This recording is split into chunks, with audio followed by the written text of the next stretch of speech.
नमस्कार, जी न्यूज पर आपके साथ मैं हूं अदिति त्यागी। कहते हैं precaution is better than cure.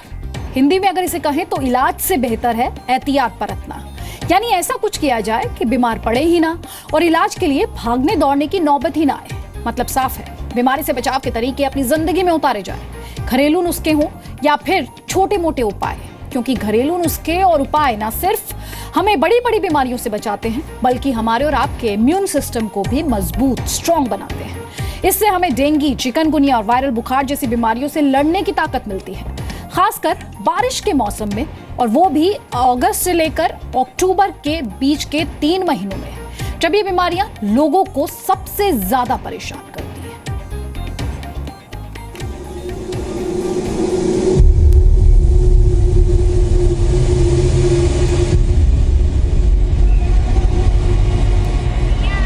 कभी डेंगू, कभी चिकनगुनिया, तो कभी स्वाइन फ्लू की चपेट में दिल्ली। क्या आपने कभी सोचा है कि क्यों पड़ रही है हर बार दिल्ली बीमार? भागती दिल्ली बीमारी के आगे बेबस, अपनी जड़ें भूलते एक नई लाइफस्टाइल को अपनाते हुए हम वो खोते जा रहे हैं जो हमें विरासत में मिली है। अपनी प्रोफाइल पिक और डीपी पर इतना ज्यादा ध्यान है कि अपने शरीर का ख्याल रखना हम भूल गए हैं। गुलाम बनते जा रहे हैं उन छोटी छोटी बीमारियों के जिन्हें हम चुटकियों में दफा कर दिया करते थे। वो मजबूत हथियार जिसकी कद्र करना हम भूल गए हैं। दरअसल रामबाण है ज्यादातर बीमारियों का, जिसे सदियों से हम कहते आ रहे हैं शरीर की प्रतिरोधक क्षमता। इम्यूनिटी हमारे एक अंदर से लड़ने की शक्ति होती है। हमारा एनवायरनमेंट होता है, हमारा जो ब्लड है, हमारे जो अंदर सर्कुलेटिंग और फ्लूइड्स हैं, जैसे लिम्फ है, अन्य तरह के जो सर्कुलेटिंग सिस्टम्स हैं हमारे यहाँ, हार्मोन्स हैं, वो अगर बैलेंस्ड रहते हैं तो हमारी इम्यूनिटी परफेक्टली बैलेंस में रहती है। हम लड़ने की शक्ति पाते हैं बीमारियों से, यही इम्यूनिटी होती है। और उसको बढ़ाने के लिए हमारा खान पान, हमारे रहने सहने का तरीका, हमारे सोचने का तरीका और जिस तरह से हम एक्सरसाइज करते हैं या जिस तरह से रिलैक्स करते हैं, वही चीज़ें इफेक्ट करती हैं। हमारा इम्यून सिस्टम अगर मजबूत हो तो छोटी मोटी बीमारियां यूं ही घुटने टेक देती हैं। साथ ही ये बड़ी बीमारियों के सामने भी ढाल बन जाता है। वैसे तो हमारा इम्यून सिस्टम हर वक्त वायरस और बैक्टीरिया से लड़ता रहता है। कभी कभी जब इन कीटाणुओं का हमला तेज होता है तब इम्यून सिस्टम इसका सामना नहीं कर पाता, तब हम उस बीमारी का शिकार हो जाते हैं। इसीलिए जरूरी है कि हर शरीर में एक स्ट्रॉन्ग इम्यून सिस्टम डेवलप किया जाए। इम्यून सिस्टम कमजोर होने की कई वजह हो सकती हैं, जैसे स्ट्रेस, अनियमित लाइफस्टाइल, बढ़ती उम्र, अनहेल्दी खाना, लंबी बीमारी या दवाओं का दुष्प्रभाव। यही वजह है कि आज की सबसे बड़ी जरूरत है इम्यून सिस्टम को दुरुस्त रखा जाए। याद रखिए, हेल्थ है तभी वेल्थ भी है। आगे हम आपको अपने शो में बताएंगे कि कैसे आप अपनी इम्यूनिटी को रख सकते हैं fit and fine. Bureau report के साथ रूफी जैदी, जी मीडिया, दिल्ली। अब आपको बताते हैं कि आखिर चिकनगुनिया से मुकाबले के लिए आप अपने इम्यून सिस्टम को मजबूत कैसे करें। सामान्य या गुनगुना पानी आप बहुत पिएं। फ्रिज का पानी पीने से आप परहेज करें। पानी पीने से शरीर के जो विषैले तत्व होते हैं वो शरीर छोड़ देते हैं। विटामिन सी वाले फलों का सेवन आपको करना है, जैसे कि संतरा, मौसमी, आंवला, नींबू। अपनी डाइट में आप नारियल पानी, नींबू पानी, छाछ और दही को शामिल कीजिए। अंकुरित अनाज जैसे मूंग, मोठ, चना आपको खाना है। आटे में चोकर का इस्तेमाल आपको करना है। बीमारी से दूर रहने के लिए एक्सपर्ट से आप योगा सीख लीजिए और सुबह और शाम एक्सरसाइज आप कीजिए। आप वॉक कर सकते हैं।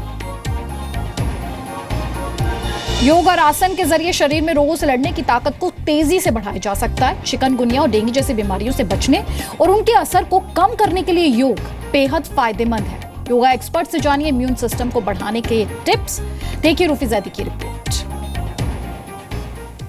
योगा ना आपकी मसल्स को लेंथन करता है, स्ट्रेंथन करता है, लुब्रिकेंट्स करता है, जो कि हमारी मसल्स के ब्लड फ्लो को बढ़ा देते हैं।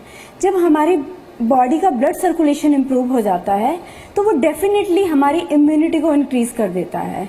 योगा बना ही इस तरीके से है, उसके जितने भी आसन हैं वो सारे के सारे आपकी बॉडी के ब्लड सर्कुलेशन पे वर्क करते हैं, आपकी बॉडी को फ्लेक्सिबल बनाते हैं, आपको स्ट्रेंथन करते हैं, तो वो हमारी इम्यूनिटी को इंक्रीज करते हैं। योगा ओनली फिजिकल एक्सरसाइज नहीं है, ये मेंटल, फिजिकल और स्पिरिचुअल तीनों चीज़ों से जुड़ा हुआ है। ये आपकी फिजिकल बॉडी पे ही वर्क नहीं कर रहा, आपकी स्पिरिचुअल और मेंटल तरीके से भी वर्क कर रहा है। Physically, spiritually, mentally disease free body is healthy body according to yoga. हम लोग बैकवर्ड के आसन कर रहे हैं जो कि हमारे लंबर को स्ट्रेंथन करने में, बैक को स्ट्रेंथन, लोअर बैक को स्ट्रेंथन करने में बहुत हेल्पफुल है। और लोअर बैक का स्ट्रेंथन होना, लोअर बैक के ब्लड सर्कुलेशन को इम्प्रूव करना। अगर हमारी स्पाइन का ब्लड सर्कुलेशन इम्प्रूव होगा तो नो डाउट आपकी इम्यूनिटी बढ़ेगी बढ़ेगी। हम भुजंग आसन करेंगे। Take a deep breath, inhale and up, shoulder down रहेंगे, एल्बोज आपकी बॉडी के साथ चिपकी हुई रहेंगी। होल्ड करेंगे, अगेन डाउन। इस आसन को हम 10 टाइम्स रिपीट कर सकते हैं according to our holding capacity. अगला आसन है धनुरासन। अपने टोज को पकड़ेंगे, इनहेल एंड अप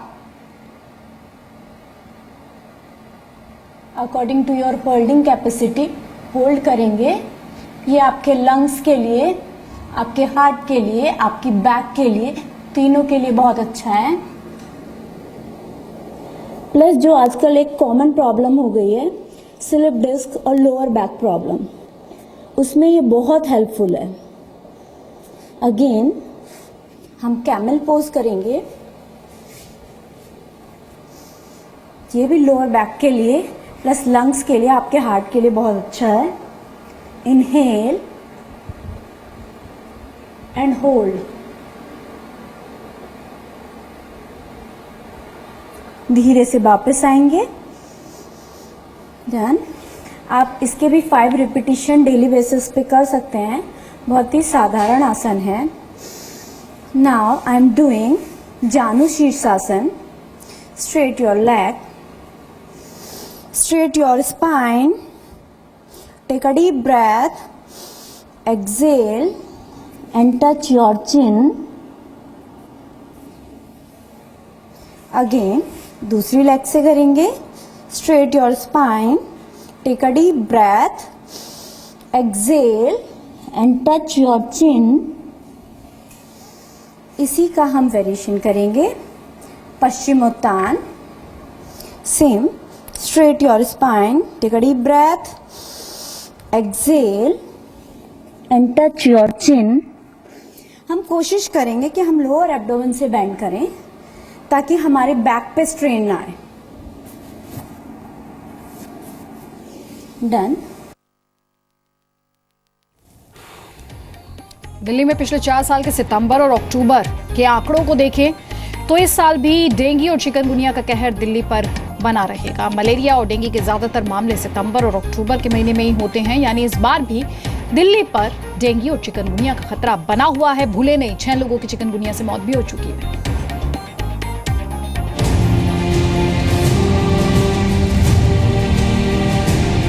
ये सितंबर और अक्टूबर के महीने दिल्ली वालों पर सबसे भारी पड़ने वाले हैं। जी हाँ, डेंगू के साथ साथ अब चिकनगुनिया के प्रकोप ने भी लोगों की मुश्किलें बढ़ा दी हैं। जिस तरह से दिल्ली एनसीआर में डेंगू और चिकनगुनिया के मामले सामने आ रहे हैं, इसे देखते हुए डॉक्टरों ने भविष्यवाणी की है कि इस साल डेंगू का कहर और बरपेगा। डॉक्टर्स ने ये भी कहा है कि चिकनगुनिया के मामलों को देखते हुए आम लोगों को ज्यादा सजग और जागरूक होने की जरूरत है। पिछली बार और अब में थोड़ा सा फ़र्क है। इस बार हम चिकनगुनिया के केसेस ज़्यादा देख रहे हैं, बट ये नहीं कि डेंगू नहीं है, डेंगू भी है, बट चिकनगुनिया की जो केसेस के मात्रा हैं वो डेफिनेटली पिछले साल से बहुत ज़्यादा हैं। और इस बार हमारे पास कुछ ऐसे टेस्ट भी हैं जिसको हम प्रॉपर्ली उसको डायग्नोज कर सकते हैं चिकनगुनिया।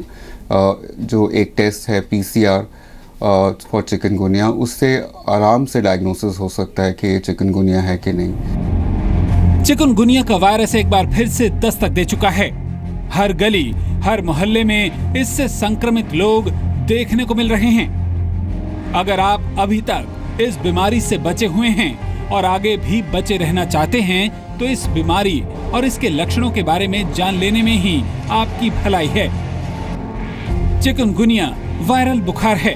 चिकनगुनिया होने पर जोड़ों में तेज दर्द होता है। चिकनगुनिया की वजह से जोड़ों की बीमारी लंबे वक्त तक रहती है। ये जानलेवा बुखार नहीं है और मादा एडीज मच्छर के काटने से होता है। चिकनगुनिया का वायरस डेंगू रोग जैसी ही बीमारी फैलाता है। जो सिम्टम्स हैं ये ऑलमोस्ट कॉमन ही होते हैं डेंगू और चिकनगुनिया में, बट मरीज को देख के पता चल सकता है कि क्या हो रहा है। चिकनगुनिया के लक्षणों की बात की जाए तो इसके मरीज को 3 से 7 दिनों के अंदर 102 से 105 डिग्री तक बुखार आता है। इस दौरान शरीर के जोड़ों में दर्द शुरू हो जाता है। बहुत ज्यादा थकावट महसूस होती है। शरीर में कई जगह लाल चकत्ते भी बनने लगते हैं। सिर दर्द, रोशनी से खौफ, आंखों में परेशानी, कमजोरी और नींद न आने की शिकायत के साथ साथ मरीज को मांसपेशियों में दर्द और जोड़ों में सूजन भी होती है। अगर आप डेंगू और चिकनगुनिया के कहर से बचना चाहते हैं तो थोड़ी सावधानी बरतना आपके लिए बेहद जरूरी है, क्योंकि सावधानी ही आपको चिकनगुनिया से बचाएगी। बुखार और सिरदर्द में खुद से दवाएं बिल्कुल ना लें। गलत दवा खाने से आपको नुकसान हो सकता है। डरे नहीं, लेकिन सावधान जरूर रहें। सिर्फ घर ही नहीं, घर से बाहर और आसपास भी साफ सफाई का ध्यान जरूर रखें। आसपास कहीं भी पानी को जमा ना होने दें। पानी की टंकियों, बर्तनों को ढक कर रखें। ये ध्यान रखें कि पानी एक जगह पर जमा ना हो सके तो घर में और घर के आसपास फॉगिंग करवाएं। कूलरों की समय समय पर सफाई करें। नालियों को तो जरूर साफ करवाएं। रात में सोते समय मॉस्किटो रेपेलेंट और नेट का इस्तेमाल करें। शरीर को पूरी तरह से ढक कर रखें। जहां चिकनगुनिया फैला हो वहां जाने से बचें। डॉक्टरों की सलाह से समय समय पर टीके लगवाएं। अधिक से अधिक मात्रा में तरल पदार्थों का सेवन करें। ज्यादा से ज्यादा पानी पिएं और बुखार के शुरू में ही NS1 एंटीजन टेस्ट करवा लें। मौसम के मिजाज को देखते हुए सितंबर और अक्टूबर में डेंगू और चिकनगुनिया के मामले और ज्यादा बढ़ने की आशंका है, लेकिन ये सावधानियां आपको सेहतमंद बने रहने में मददगार साबित होंगी। ब्यूरो रिपोर्ट, जी मीडिया। कहते हैं कि पहला सुख निरोगी काया है। अगर आपका इम्यून सिस्टम यानी शरीर के अंदर रोगों से लड़ने की ताकत बनी रहेगी तो आप चिकनगुनिया जैसी बीमारियों से आसानी से लड़ पाएंगे। शरीर में इम्यून सिस्टम यानी रोगों से लड़ने की ताकत को बढ़ाने के लिए आयुर्वेद क्या कहता है, देखिए इस रिपोर्ट। देखिए, बिल्कुल इम्यून पावर कम हो रही है, ये हमें महसूस होता है, क्योंकि छोटी सी बीमारी के प्रति मनुष्य हेल्थ कॉन्शियस होने के साथ साथ उसके अंदर एक टेरर भी क्रिएट हो रहा है। और जो टेरर क्रिएट हो रहा है वो अपने आप में ही मनुष्य के बौद्धिकता की और एक कमजोरी प्रतीत होती है। जब बौद्धिक रूप से मनुष्य कमज़ोर हो जाता है तो वह शारीरिक रूप से भी क्षीण हो जाता है। जब शारीरिक रूप से क्षीण है और उसके अंदर एक भय है तो अपने आप रोग का बढ़ावा हो जाता है। ये आयुर्वेद में एक बहुत अच्छा सिस्टम है कि सम दोषा समा अग्निश्चय सम धातु मला क्रिया प्रसन्न आत्म इंद्रिया मना स्वास्थ्य दमिति। कि स्वास्थ्य की परिभाषा क्या है कि रस से रक्त बनता है, रक्त से मांस बनता है, मांस से मेद बनता है, मेद से अस्थि, अस्थि से मज्जा, मज्जा से शुक्र और शुक्र से ओज बनता है। जब मनुष्य के अंदर ओजस्विता होती है तो उसके रोगों से लड़ने की क्षमता निरंतर बढ़ती रहती है। जब हमारे आसपास के वातावरण में जल जो है अशुद्ध हो जाता है, उसके अंदर मच्छर पनपता है, उसका लार्वा बड़ी तेज़ी से पनपता है। लेकिन सबसे बड़ी बात यह है कि चिकनगुनिया का जो मच्छर है वो शुद्ध पानी में भी पनपने लग गया है। ये प्रकृति के द्वारा एक परिवर्तन का संकेत है। इसमें मेरा जो अपना निजी अनुभव है उसमें ये देखा गया है कि अगर आप हवन सामग्री में गुगुल है, नीम की पत्तियां हैं, सुदर्शन चूर्ण है, सुदर्शन का पत्ता है, आग का पत्ता है, इनको अगर आप प्रज्वलित कर आहुतियाँ देते हैं तो ये रेडिएशन का और इसमें गाय के गोबर का बहुत अच्छा उपयोग है।